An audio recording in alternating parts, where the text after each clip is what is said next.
43 ಇಲಾಖೆಯೊಳಗೆ 2,84,881 ಖಾಲಿ ಇದಾವೆ. ರಾಷ್ಟ್ರದೊಳಗೆ ಒಂದು ಪ್ಯಾರಾಗ್ರಾಫ್ನು ಕೂಡ ಎಲ್ಲಿನೂ ಕೂಡ ಯುವಕರ ಸಮಸ್ಯೆಗಳ ಬಗ್ಗೆ ಅದನ್ನು ಪರಿಹಾರ ಮಾಡೋದ್ರ ಬಗ್ಗೆ ಎಲ್ಲಿ ಪ್ರಸ್ತಾವ ಇಲ್ಲ. ಇದು ಅತ್ಯಂತ ನೋವಿನ ಸಂಗತಿ. ನಾನು ಬೆಳಗಾವಿ ಅಧಿವೇಶನದೊಳಗೆ ಮುಖ್ಯಮಂತ್ರಿಗಳನ್ನು ಪ್ರಶ್ನೆ ಕೇಳಿದ್ದೆ, ನಮ್ಮ ರಾಜ್ಯದೊಳಗೆ ಎಷ್ಟು ಇಲಾಖೆಗಳಿದಾವೆ, ಈ ಇಲಾಖೆಯೊಳಗೆ ಎಷ್ಟು ಹುದ್ದೆಗಳು ನಿವೃತ್ತಿಯಾಗಿ ಖಾಲಿ ಆಗಿದಾವೆ, ಮತ್ತು ಈಗ ಈ ಆರ್ಥಿಕ ವರ್ಷದೊಳಗೆ ಎಷ್ಟು ಹುದ್ದೆಗಳನ್ನು ತುಂಬ್ತೀರಂತ. 43 ಇಲಾಖೆಯೊಳಗೆ 2,84,881 ಖಾಲಿ ಇದಾವೆ.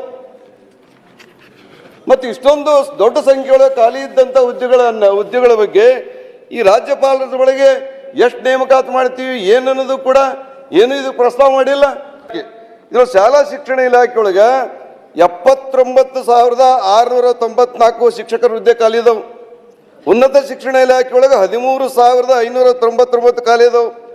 ಆರೋಗ್ಯ ಕುಟುಂಬ ಕಲ್ಯಾಣ ಇಲಾಖೆ ವೈದ್ಯಕೀಯ ಶಿಕ್ಷಣದೊಳಗೆ 37,572 ಹುದ್ದೆಗಳು ಖಾಲಿ ಇದಾವೆ.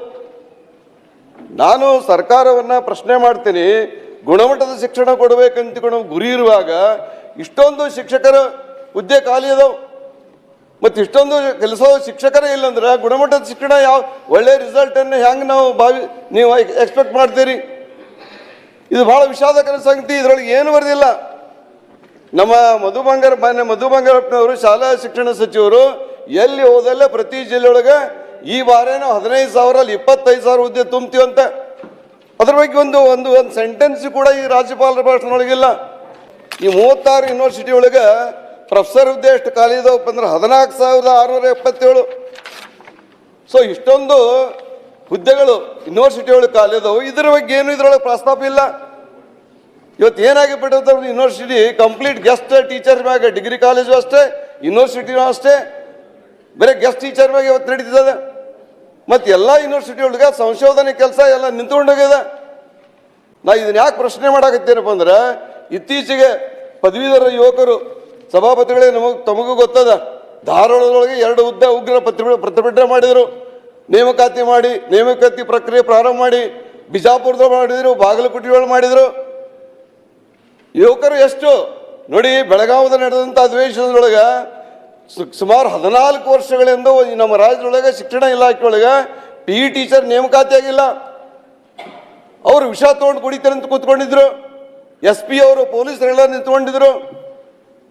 ಅದ್ರ ಬಗ್ಗೆ ಏನು ಸರ್ಕಾರ ಯುವಕರ ಬಗ್ಗೆ ಇಲ್ಲೇನು ಅದು ಏನು ಸ್ಪಂದನೆ ಆಗಿ ಅವ್ರ ಸಮಸ್ಯೆ ಬಗೆಹರಿಸೋ ಬಗ್ಗೆ ಏನು ಪ್ರಸ್ತಾವನೆ ಮಾಡಿಲ್ಲ. ನೋಡಿ, ಈ ಸಂದರ್ಭದೊಳಗೆ 2023 ಚುನಾವಣೆ ಸಂದರ್ಭದೊಳಗೆ ಪ್ರಣಾಳಿಕೆಗಳು ಹೊರಡಿಸಿದ್ರಿ ಸಭಾಪತಿಗಳೇ. ಪ್ರಣಾಳಿಕೆಯೊಳಗೆ ನೀವು ಹೇಳಿದ್ರಿ, ಫಸ್ಟ್ ಪೇಜ್ನೊಳಗೆ ಅದ, ನೀವೇನು ಭರವಸೆ ಕೊಟ್ಟಿದ್ರಿ? To fill up approved vacancies in all the government departments within 1 year. ಸ್ವಾಮಿ, 2.5 ವರ್ಷ ಆಯಿತು. 2,84,000 ಹುದ್ದೆ ಖಾಲಿ ಇದಾವೆ. 2.5 ವರ್ಷದೊಳಗೆ ಏನು ಒಂದಾದ್ರೂ ನೇಮಕಾತಿ ಮಾಡಿದ್ರೆ ನೀವು? ಮಾತೆತ್ತಿದ್ರ ಎಲ್ಲ ವೇದಿಕೆಯೊಳಗೆ ನುಡಿದಂತೆ ನಡೆಯುವ ಸರ್ಕಾರ ನಮ್ದಂತ ಹೇಳ್ತೀರಿ. ಆದ್ರೆ ಎಲ್ಲಿ ನಡ್ಕೊಂಡಿರಿ ನೀವು? ಹಂಗೆ ಭರವಸೆ ಕೊಟ್ಟಿರಿ, ಮತ್ತೇನು ಸ್ಪಷ್ಟವಾಗಿ ಹೇಳ್ತೀರಿ ನೀವು? ಎಲ್ಲ ಇಲಾಖೆಗಳಿರ್ತಕ್ಕಂಥ ಎಲ್ಲ ಹುದ್ದೆಗಳನ್ನ 1 ವರ್ಷದಿಂದ ತುಂಬ್ತೀನಿ ತಿಳ್ಕೊಂಡಿರಿ. ಮತ್ತು ಇಷ್ಟೆಲ್ಲ ನೀವು ಭರವಸೆ ಕೊಟ್ಟ ಮ್ಯಾಗ ರಾಜ್ಯಪಾಲರ ಭಾಷಣದೊಳಗೆ ನೀವು ಹೇಳ್ಬೋದಾಗಿತ್ತಲ್ಲ, ಪ್ರಸ್ತಾಪಿಸಬೇಕಾಗಿತ್ತು. ಏನು education department to fill up all the vacancies of teachers and staff in government and aided school colleges within 1 year. ಸ್ವಾಮಿ, 2.5 ವರ್ಷ ಆಯಿತು, 1 ಟೀಚರ್ ಹುದ್ದೆ ನೇಮಕಾತಿ ಆಗಿದೆ. ಉಳಿದೇ ಇಲ್ಲ. 43 ಇಲಾಖೆಯೊಳಗಿಲ್ಲ, ಶಿಕ್ಷಣ ಇಲಾಖೆಯಿಲ್ಲ. ಹಾಗಾಗಿ ಇದು ಅತ್ಯಂತ ನೋವಿನ ಸಂಗತಿ ಸರ್.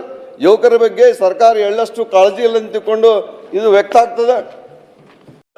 ಅನುದಾನ ರಹಿತ ಶಾಲಾ ಕಾಲೇಜುಗಳನ್ನು ಅನುದಾನಕ್ಕೆ ಒಳಪಡಿಸಲು ಬಾಕಿ ಇರುವ ಶಿಕ್ಷಣ ಸಂಸ್ಥೆಗಳೆಷ್ಟು, ಈ ಸಂಸ್ಥೆಗಳ ಅನುದಾನಕ್ಕೆ ಒಳಪಡಿಸಲು ಸರ್ಕಾರ ಯಾವ ಕ್ರಮ ತೆಗೆದುಕೊಂಡಿದೆ ಅಂತ ಕೇಳಿದ್ದೀನಿ. ಅದಕ್ಕೆ ಉತ್ತರವನ್ನ ಸುದೀರ್ಘವಾಗಿ ಕೊಟ್ಟಿದ್ದಾರೆ. ಮಾನ್ಯ ಶಿಕ್ಷಣ ಸಚಿವರು ಹೊಸದಾಗಿ KPSC ಶಾಲೆಗಳನ್ನ ತೆಗೆಯೋದ್ರ ಮೂಲಕ ರಾಜ್ಯಕ್ಕೆ ಒಂದು ಹೊಸತನವನ್ನ ತೆಗೆಯಾಕಿದ್ದಾರೆ. ನಾವೆಲ್ಲ ಉತ್ತರ ಕರ್ನಾಟಕದವರು ಹಿಂದೆ ಸ್ವಾಮಿಗಳು ಮತ್ತೆಲ್ಲ ಕೂಡಿ ಶಿಕ್ಷಣ ಸಂಸ್ಥೆ ತೆಗೆದದಕ್ಕೆ ನಾವೆಲ್ಲ ಕಲ್ತು ಇವತ್ತು ಬಂದು ಇಲ್ಲಿ MLAಗಳಾಗಿವೆ. ಅದೇ ರೀತಿಯಾಗಿ BID ಸಂಸ್ಥೆ ಇರ್ಬೋದು, KL ಇರ್ಬೋದು, ಅಂತ ದೊಡ್ಡ ದೊಡ್ಡ ಸಂಸ್ಥೆಗಳ ಜೊತೆ ಸಣ್ಣ ಸಣ್ಣ ಸಂಘ ಸಂಸ್ಥೆಗಳು ಕೂಡ ಶಿಕ್ಷಣ ಸಂಸ್ಥೆಯನ್ನು ತೆಗೆದ್ರು. ಇವತ್ತು ಅವಕ್ಕೆ ಯಾವಾಗ ಶಿಕ್ಷಕರ ಹುದ್ದೆ ಖಾಲಿ ಆಗ್ತದ, ಅದೇ ಮುಗಿದ ತಕ್ಷಣ ಈಗೇನು ಸರ್ಕಾರ ತುಂಬಬೇಕಂತ ಮಾಡ್ತೀವಲ್ಲ, ಈಗ ಮಾನ್ಯ ಸಚಿವರಿಗಾಗಲೇ 6,000 ಹುದ್ದೆಯನ್ನ ತುಂಬಲಿಕ್ಕೆ ಅನುಮತಿ ಕೊಡ್ತೀವಿ ಅಂತ ಉತ್ತರದಲ್ಲಿ ಹೇಳಾರ. ಅದೇ ರೀತಿಯಾಗಿ ಸರ್ಕಾರದ್ದು 10,000 ತುಂಬ್ತೀವಿ ಅಂತ ಹೇಳಾರ. ನಾ ಏನಂತೀನಿ ಸರ್, ಕಾಲಮಿತಿಯಲ್ಲಿ ಆಗ್ಬೇಕಿದು. ಯಾಕಂದ್ರೆ ಒಬ್ಬ ಟೀಚರ್ ಇದ್ರ ಬಹಳ ತೊಂದರೆ ಆಗತಿ. ಅದಕ್ಕೆ ಕಾಲಮಿತಿಯಲ್ಲಿ ನೇಮಕ ಮಾಡಿ ಅದನ್ನ ಯಾವಾಗ ಮುಗಿಸ್ತಾರ ಅನ್ನುವಂತ ಸ್ಪಷ್ಟ ಉತ್ತರ. ಆಮೇಲೆ 2020 ಅಂದ್ರೆ ಸರ್ 2025 ಆನ್ಲೈನ್ ಮೂಲಕ ತುಂಬ್ತೇವೆ ಅಂತ ಹೇಳಿ ಈ ಪ್ರಕ್ರಿಯೆನೂ ಬಹಳ ಶೀಘ್ರವಾಗಿ ಮಾಡಬೇಕು. ಹೈಸ್ಕೂಲು ಮತ್ತು PU ಕಾಲೇಜ್ ಟೀಚರ್ಸ್ ಇಲ್ಲದಕ್ಕೆ ಏಡೆಡ್ ಶಾಲೆಗಳು ಕೂಡ ತೊಂದರೆ ಆಗ್ತಾ ಇದೆ.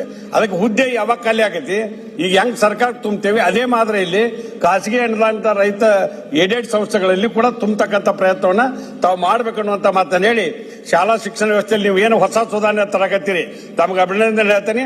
ಅದಕ್ಕೂ ಕೂಡ ಖಾಸಗಿ ಶಿಕ್ಷಣ ಸಂಸ್ಥೆಗಳ ಬಗ್ಗೆ ಕೂಡ ವಿಶೇಷ ಕಾಳಜಿಯನ್ನು ವಹಿಸಬೇಕಂತ ಆ ಭಾಗದ ಶಿಕ್ಷಣ ಸಂಸ್ಥೆಗಳ ಪರವಾಗಿ ಮನವಿಯನ್ನ ಮಾಡ್ತೇವೆ. ಮಾನ್ಯ ಅಧ್ಯಕ್ಷ, ಏನ್ ಕೋಲ್ ರೆಡ್ಡಿ ಅವರು ಕೇಳ್ತಾ ಇದ್ದಾರೆ ಕಾಲಮಿತಿಯಲ್ಲಿ ಮಾಡಬೇಕು ಅಂತ ಹೇಳಿ. ಈಗಾಗಲೇ ನಾವು ಪ್ರಕ್ರಿಯೆಯನ್ನ ಶುರು ಮಾಡ್ಕೊಂಡಿದೀವಿ. ನನ್ನ ಸಭೆಗೂ ಕೂಡ ಒಂದು ಮಾತನ್ನ ಹೇಳಲಿಕ್ಕೆ ಇಷ್ಟಪಡ್ತೀನಿ. 2016ರಿಂದ 20ವರೆಗೂ, 16ರಿಂದ 25ವರೆಗೂ ಅಲ್ಲ, 16ರಿಂದ 20ವರೆಗೂ ನಾವು ಈಗಾಗಲೇ ಕಾಲ್ ಫಾರ್ಮ್ ಮಾಡಿದೀವಿ. ಅದನ್ನ ಪ್ರಕ್ರಿಯೆಯನ್ನು ನಾವು ಶುರು ಮಾಡಿದೀವಿ. ಆದ್ರೆ ಈ ನೆಕ್ಸ್ಟ್ ಅಕಾಡೆಮಿಕ್ ಇಯರ್ ಶುರು ಆಗಷ್ಟಕ್ಕೆ ಜೂನ್ 1ನೇ ತಾರೀಕು ಒಳಗೆ ಶಿಕ್ಷಕರು ಪಾಠ ಹೇಳ್ಕೊಡ್ತಕ್ಕಂಥ ವ್ಯವಸ್ಥೆಯನ್ನ ಸರ್ಕಾರಿ ಶಾಲೆಯಲ್ಲೂ ಕೂಡ ನಾವು ಮಾಡ್ತೀವಿ. 10,000 ಚಿಲ್ಡ್ರೆ ನಾವೇನ್ ಕಾಲ್ ಫಾರ್ ಮಾಡಿದೀವಿ ಅದು TETನೂ ಕೂಡ ನಡೆದೋಗಿದೆ. ಮತ್ತೆ ಅನುದಾನಿತ ಶಾಲೆಯಲ್ಲೂ ಕೂಡ 2020ವರೆಗೂ, ಯಾಕೆಂದ್ರೆ 10 ವರ್ಷ ಆಗುತ್ತೆ. ಈಗ ಫಸ್ಟ್ ಕಂತಲ್ಲಿ 5 ವರ್ಷ ನಾವು ತಗೋತಾ ಇದೀವಿ. ಮತ್ತೆ ಮಾನ್ಯ ಮುಖ್ಯಮಂತ್ರಿಗಳಿಗೆ ನಾವು ಮನವಿಯನ್ನ ಮಾಡಿದ್ದೀನಿ. ಯಾಕೆಂದ್ರೆ ಹೋದ್ ಬಜೆಟ್ ಅಲ್ಲೇ ನಾವು ಅನೌನ್ಸ್ ಮಾಡಿದ್ವಿ. ಈ ರಿಸರ್ವೇಶನ್ ಎಲ್ಲ ಇರೋದ್ರಿಂದ ಸ್ವಲ್ಪ ಎಳಿತು. ಆದ್ರೂ ಕೂಡ ನಾನು ವಿಶ್ವಾಸ ಕೊಡ್ಲಿಕ್ಕೆ ಇಷ್ಟಪಡ್ತೀನಿ, ನೆಕ್ಸ್ಟ್ ಅಕಾಡೆಮಿಕ್ ಇಯರ್ ಒಳಗೆ ಅದನ್ನು ತುಂಬತಕ್ಕಂಥ ವ್ಯವಸ್ಥೆಯನ್ನ ನಾನು ಮಾಡ್ಲಿಕ್ಕೆ ನಾನು 100ಕ್ಕೆ 100 ವಿಶ್ವಾಸವನ್ನು ಕೂಡ ನಾನು ಕೊಡ್ಲಿಕ್ಕೆ ಇಷ್ಟಪಡ್ತೀನಿ.